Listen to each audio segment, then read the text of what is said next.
Ah, bueno. Buenas tardes. Mi nombre es Michelle Álvarez Hernández y hoy estoy con Andrés Leal, mi compañero, colega, que muy amablemente me quiso acompañar en este ejercicio de pensar un poco esas condiciones sociopolíticas en la educación en nuestro contexto pedagógico. Andresito es filósofo y magíster en educación inclusiva. Actualmente trabaja como docente en la institución educativa Jorge Eduardo Calvo de Circasia. Hola Andresito, ¿cómo estás?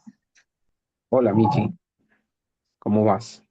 Muy bien, Michi, te digo Lupita para no enredarme, que es como te conozco siempre y te he conocido, ¿vale? muy bien, muy bien. Me parece perfecto. Bueno, André, este ejercicio académico que nos plantea este curso es un poco para pensarnos nuestra realidad académica, pedagógica dentro del entorno en el que estamos. En este sentido, pensarnos esta realidad académica, pues es también pensarnos dentro de un contexto actual que se transforma constantemente y que nos está diciendo que la educación está ligada a las políticas económicas a nivel mundial. Entonces, este ejercicio de pensar nuestros estudiantes, nuestras niñas y nuestros niños, nuestros colegios, ¿cierto? Es también reflexionar un poco sobre las condiciones que nosotros vivimos constantemente todos los días en el aula y eh, cómo esta realidad está conectada, permeada, está vinculada y de alguna manera moldeada por estas políticas internacionales que tocan las administraciones de los países como Colombia, ¿cierto? Que no somos tan independientes como a veces pensamos o tan autónomos como a veces pensamos, ¿verdad?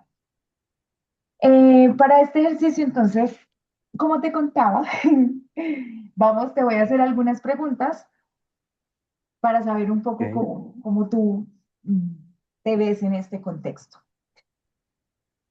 Primero, sobre las problemáticas actuales que vivimos dentro de nuestras aulas y específicamente sobre las problemáticas a las que los niños y las niñas se enfrentan. ¿Cuáles considerarías tú que son los factores estructurales que más afectan los aprendizajes o los procesos de aprendizaje reales en los niños y en las niñas dentro de nuestros contextos? Que Circasia y Quimbaya se parecen bastante. Ok, Lupita, mira, como yo lo pienso, es difícil encajonar los problemas estructurales solamente al aula. Considero que realmente este problema se tiene que analizar quizás en dos partes.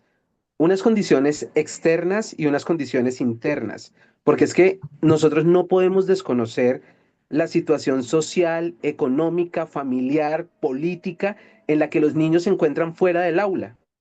Un niño que llega al aula sin comer, llega al aula con hambre, pues obviamente no va a poder aprender. El aprendizaje se hace muy difícil porque es que el cuerpo está pidiendo satisfacer una necesidad básica. Entonces, eso que se ve como una consecuencia de un entorno social aislado, tiene una consecuencia real en el momento del aprendizaje y en el momento de medir resultados. Un niño que acaba de llegar de presenciar una pelea entre sus padres, pues va a llegar emocionalmente destruido, va a llegar emocionalmente incapaz de prestar atención porque su mente está pensando precisamente en esa estabilidad familiar que se acaba de romper. Ay, Un niño, un niño que quizás está viviendo en un barrio en donde al salir ve a su hermano consumiendo en la esquina y que se está perdiendo en la calle y llegar a tener el peso de rescatar o de demostrar que su familia es una cosa completamente diferente. Es un peso social, emocional, psicológico, incluso de valores que se tiene que ver reflejado precisamente en el momento de aprendizaje. Pero ahí es no se queda. Por otro lado, tenemos que empezar a pensar los factores internos de la institución y empecemos desde el docente hasta los directivos. Cuando el niño entra, los prejuicios que tienen los docentes, el prejuicio de que el niño que grita, que salta, ya es un niño malo, ya es lo etiquetamos de una vez como la yayita, por decirlo de alguna manera, del salón, el niño problema del salón, y empezamos a nosotros mismos, nosotros como docentes, a aislarlos, muchas veces sin reconocer que Esos nosotros éramos contextos. esas yayitas y No, que y la verdad nosotros que no se mismos hace. éramos esas yayitas en el salón. Se Bueno, nos olvida que en mí fuimos no estudiantes. aplica, en mí no aplica lo de ser tremenda, pero sí en los contextos. Los Nosotros contextos y todo nos eso. detenemos a reconocer esos contextos que son bastante fuertes y todos los días más diversos. Y de diferentes formas. O sea, la sociedad es partiendo de que la sociedad es una sociedad que está en constante cambio. Y si nosotros no estamos atentos a los cambios que se están produciendo día tras día, no solamente en la sociedad, sino en nuestros estudiantes, pues no vamos a poder enfocarnos hacia la necesidad real del estudiante. A veces solamente necesitan una palabra bonita, a veces Claro. necesitan, a veces necesitan una palabra con autoridad, a veces O que no simplemente necesitan los absolutamente escuchen. nada. Andrés, Exacto. entonces tú me mencionas esa diversidad externa fuera del aula, social, emocional, de familia, todo lo que a lo que ellos se enfrentan afuera, eso es un reto o una oportunidad o les facilita o les vuelve complejo el proceso de aprendizaje real.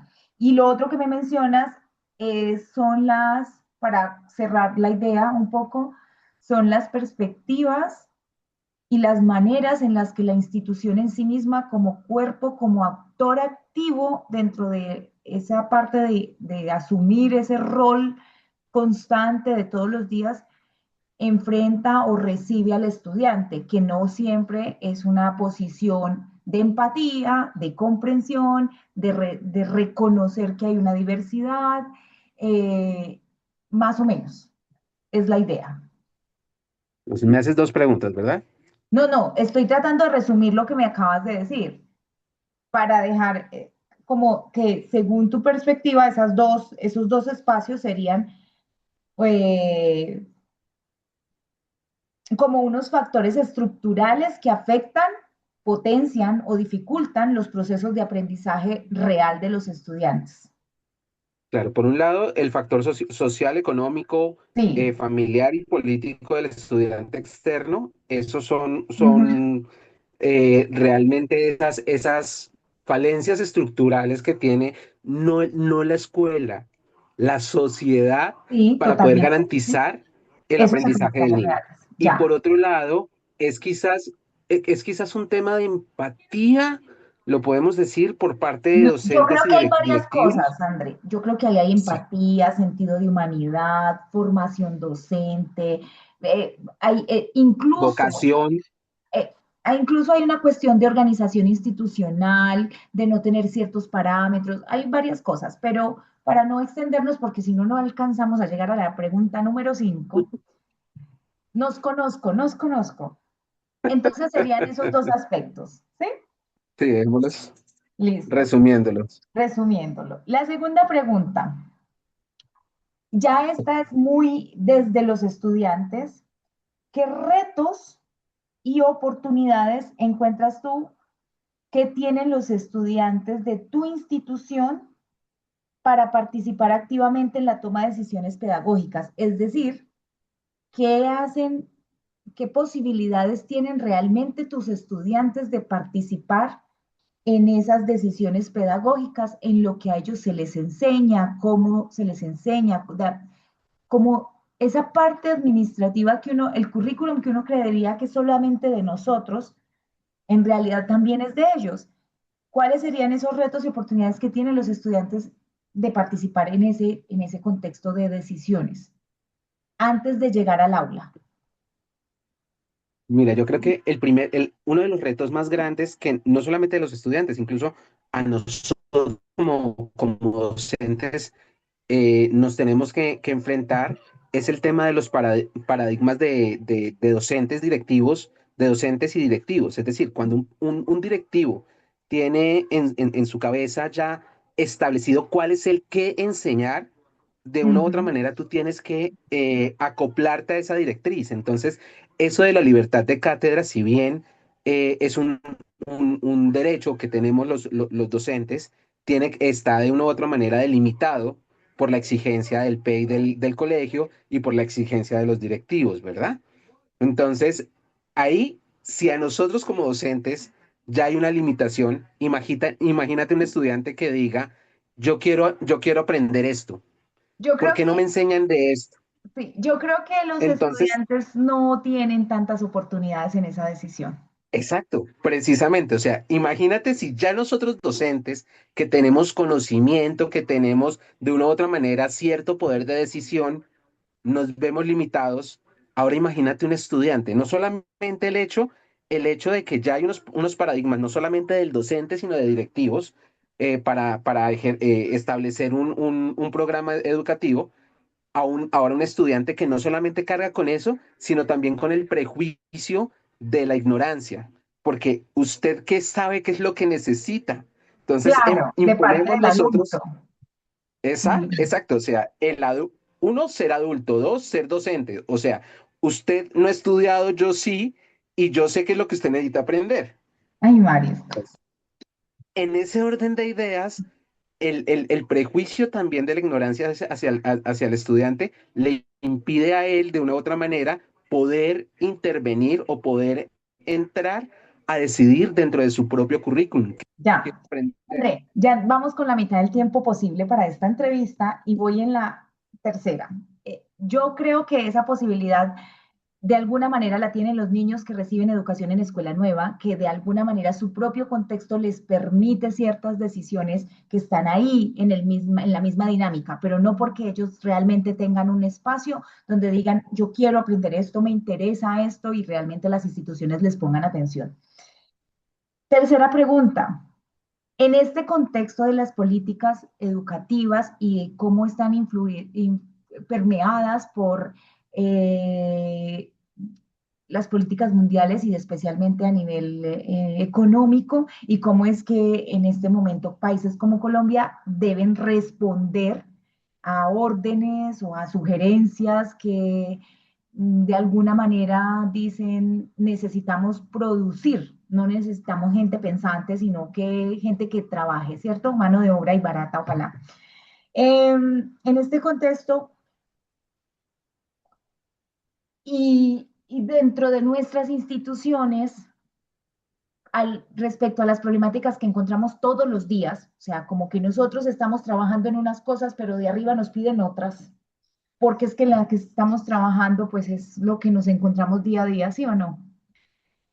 ¿Cuáles son las prioridades que tiene tu institución para enfrentar estas realidades cotidianas en medio de todo este engranaje y todo este tejido de economía mundial, de leyes, de la Ley General de Educación que no quiere tanto pensantes o gente crítica, sino que quiere más bien mano de obra? La Ley 115 lo dice, gente técnica y gente que sepa trabajar. ¿Cuáles son las prioridades que tiene la institución de Circasia en la que tú trabajas en este momento para afrontar o asumir esta realidad que hoy los toca? Mira, esa pregunta es una pregunta bastante compleja, bastante Mm. amplia, con miles de posibilidades de análisis. Pero empecemos por lo básico, no solamente para la institución mía, sino para todas. La tecnología. Sabemos que los recursos con los que se mueven, con los que se sostienen las instituciones, provienen de las regalías, ¿verdad? Mm. Y la asignación de esos recursos dependen de dos cosas. Dependen de una cosa básica, que es la prueba, no, mentiras, de dos cosas básicas. La cantidad de estudiantes que tiene la institución ¿Sí? y los resultados que tienen en las pruebas saber. Dependiendo de estos, es que asignan ciertos recursos a cada institución. Obviamente estas dos cosas son las que se convierten porque son las que le dan la gasolina para que la institución funcione y se convierten en prioridad en todas las instituciones. Entonces, ¿qué es lo que necesitamos? Cobertura. Cobertura, que vengan todos los estudiantes que más podamos atraer y nos convertimos en quizás, ¿cómo decirlo? Como en el, no sé, no se me ocurre un ejemplo, pero sí empezamos a llamar la atención de todo el mundo para tratar de demostrar Y las cualidades los colegios se convierten en del ¿quién da colegio, más? ¿Quién da más? Eso, en eso se convierten los colegios, ¿sí? ¿en quién da Y más? más que en damas, sino, sí, sí, sí, sí. Entonces, ahí tenemos el primer tema relevante o de importancia para el colegio, cobertura. El Ya. segundo es apuntar a lo que nos pide el Estado, porque esa es la otra fuente de ingresos del colegio, pruebas a ver. Y Entonces, esto, de una u otra manera, el funcionamiento del Estado está dirigido precisamente a las necesidades que el Estado ve para su funcionamiento y su plan de gobierno que tenga. ya, pero Eso por una parte. aquí hay una desconexión y no nos podemos quedar aquí porque no me va a alcanzar el tiempo, ya van como 12 minutos. Me morí. Aquí hay una desconexión, creo yo, una relación de tensión entre las prioridades que tiene la institución de decir, ok, necesitamos tecnología, aprender con la IA, fortalecer todo este aspecto socioemocional, formar al docente, y los resultados de pruebas a ver, pero al mismo tiempo, si nos vamos más arriba a las leyes, entonces sacar muchachos y muchachas que trabajen, que sean fuerza laboral para este país. Entonces, ¿qué es lo que yo estoy educando acá, pero qué me están exigiendo arriba? ¿Cómo es la cosa y cómo es que yo voy a sortear ese tejido que me parece muy complicado? Ahí Vamos la pregunta a... que nos queda y que no la vamos a responder ahorita es ¿cuál es el objeto de la educación? Es Mm, una pregunta, es una reflexión que nos lleva más allá, que ¿para qué es la educación? ¿Para qué educamos nosotros los docentes?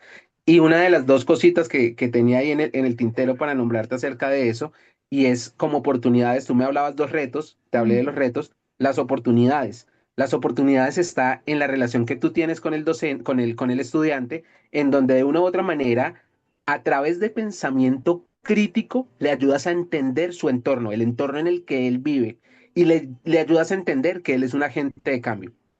Tiene que Lo ser dejo ahí así. para no alargar. Sí, vamos con Y la cuarta. segundo, Ah, bueno, dime. desde ahí, y desde ahí, ayudarles a construir un proyecto de vida, no como una tarea para presentar y generar una nota, sino realmente para que se lo tome en serio.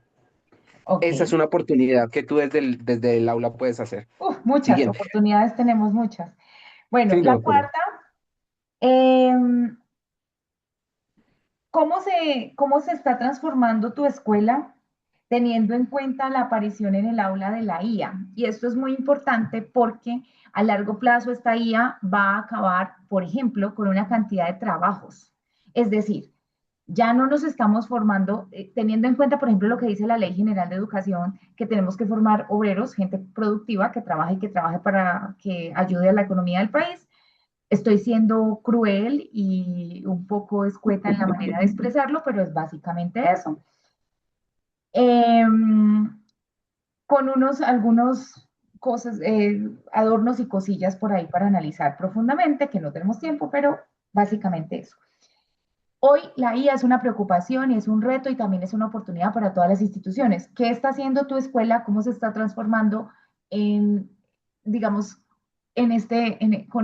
con esta situación de la aparición de la IA y la evolución tan rápida?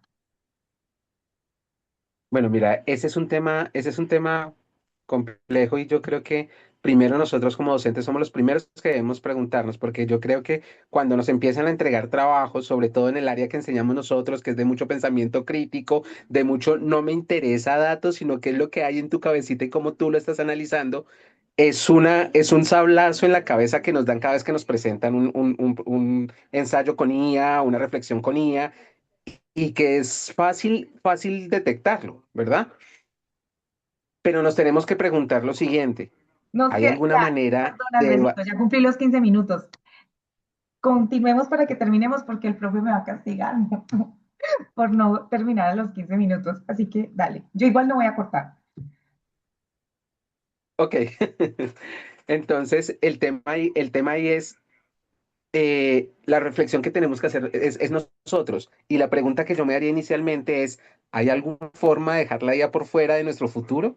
No, No yo la hay, personalmente yo ya dije no, como lo que no sí la hay. me replanteo todos los días es, ok, De hecho, yo le he enseñado a los niños y a mí me parece súper interesante que ellos aprendan a usarla. Y hay maneras de, claro que es que las materias de nosotros son hermosas, o sea, las sociales y la filosofía, todo esto es una cosa, yo las amo, así que hay una manera muy bella de dialogar la realidad distinta y de ser creativos, sin tener que luchar contra la aparición de esta herramienta tan interesante. Sí, Ale, no, no la hay. no, no, no, yo creo que no. La quinta pregunta, Hay dos cosas que sí tenemos que hacer. Y la primera es enseñarles a pensar críticamente. La segunda, el uso de esta herramienta de manera ética. Que sí, tengamos el pero valor de... es una cosa muy compleja. Yo sé que nosotros lo intentamos en el fondo de nuestra labor todos los días, pero es una cosa muy compleja porque esa palabra ética viene siglos sobre siglos calando en el comportamiento humano. Entonces, pero sigamos intentándolo. La quinta pregunta sobre el rol Exacto, del exacto. docente, que es muy importante, eh, porque yo creo, Andresito, que hay ciertas tensiones y desconexión entre estas políticas públicas, estas políticas económicas globales y lo que pide el país internamente en educación. Yo creo que hay ciertas cosas que no encajan tan bien y que nos obliga a volvernos creativos en el ejercicio del docente. ¿Cómo crees que ven las políticas públicas el rol del docente o cómo se ve el rol del docente desde las políticas públicas? Dale para concluir y terminar. O sea, realmente el docente es un portavoz de las políticas económicas y sociales, económicas y políticas del gobierno que esté de turno. O sea, docente que vaya en contra de esto ya se tilda como adoctrinador e inmediatamente se ganan muchísimos problemas. Entonces, los docentes, en medio de ese susto, en medio de perder su, porque igual son personas que necesitan su trabajo para vivir, de una u otra manera, procuran y se cuidan mucho de, de llevar la contraria. Son muy poquitos y por debajo de cuerda y entre líneas que enseñan a pensar críticamente. Es que una de las soluciones es enseñar, sí, lo que estoy pidiendo, pero enseñárselos a criticar también. Pues, Esto es, pero está bien. ¿Estás de acuerdo con eso que nos están diciendo? O sea, júzgame a mí como docente, cuestióname porque pueda que yo te esté mintiendo. Y cuando tú le enseñas a un estudiante a cuestionarte a ti como docente, que él cuestione lo que tú le estás diciendo, aprende a cuestionarlo todo. Y cuando aprende a cuestionarlo todo, simplemente se logra por debajo de cuerdas, sin romper las normas, sin romper lo que nos exige el gobierno, de una u otra manera a que cuestionen también las normas, también los objetivos que les están enseñando, que les cuestionen si usted quiere ser artista o quiere salir a ser técnico en sistemas. Cuestiónenlo. ¿Qué es lo que hace diferente? Entonces, le podemos enseñar con el fin de que traten de comprender su entorno y de que sepan de una u otra manera que ellos son generadores del cambio del mundo, de la realidad en la que viven. André, esta pregunta es muy interesante porque me hiciste recordar algunos ejercicios que he hecho yo con ellos en clase y yo les digo, pero cuestiónenme, no me crean todo lo que yo les digo, ¿por qué tienen que creerme todo lo que...? Y me miran así como, "Ah, profe, usted no nos mentiría así, yo les mentiría, ¿por qué no? Yo puedo mentirles, pregúntenme, Mi díganme palabra, algo mi palabra, y les da lo mucha que yo les risa. digo y generalmente a los de décimo y once les digo, pelado, yo soy un mentiroso profesional. Ustedes verán Con si me creen. título, además. Sí, André, con bueno, título, ustedes verán si me creen. ya, claro. Bueno, para finalizar, es todo este ejercicio en torno a pensar esto de las políticas públicas y las políticas económicas globales como permeadoras de lo que nosotros tenemos en políticas públicas y políticas de educación en Colombia, pues primero me deja muchas preguntas, porque solamente Mm. escucharte me hace preguntarme más cosas, ¿cierto? Segundo, para mí definitivamente es vital comprender. Yo creo que hay que revisar el rol del docente en todos los aspectos. Yo soy una defensora de nuestra profesión, sin embargo, creo que Claro. nosotros tenemos una responsabilidad muy grande que en muchas ocasiones no asumimos, y es más, estamos tan metidos en el sistema que no nos damos cuenta que hacemos parte de ese eje que está construyendo o que está formando o mano de obra. Y yo creo que sí es, no solamente nosotros que damos sociales, filosofía y esto, sino mm, para todos. Yo creo que todos los profes debemos repensarnos de otras maneras o repensarnos la educación y todos los días cuestionarnos porque la velocidad en la que se está desarrollando todo este ruido y esta realidad tecnológica y cómo por ejemplo, Colombia es un país súper complejo porque tú sabes que la educación no es lo mismo aquí en el Quindío que en el Huila, en las zonas rurales, que esta tecnología está abriendo brechas gigantescas, que la violencia abre brechas gigantescas, que hay unos que van moviéndose y avanzando y otros que se están quedando. Yo creo que hay que pensarnos muy bien ese rol como docentes, reconocer esa diversidad de los estudiantes, diversidades socioeconómicas y cuestionarnos, no solamente decir lo que está bien, sino Ujú. cuestionarnos cómo asumir lo que consideramos que no está bien, porque finalmente, independientemente de lo que esté ocurriendo, de cómo nos impacten las políticas económicas globales, ser docente implica una cantidad de conexiones emocionales, psicológicas, que transforman vidas todos los días.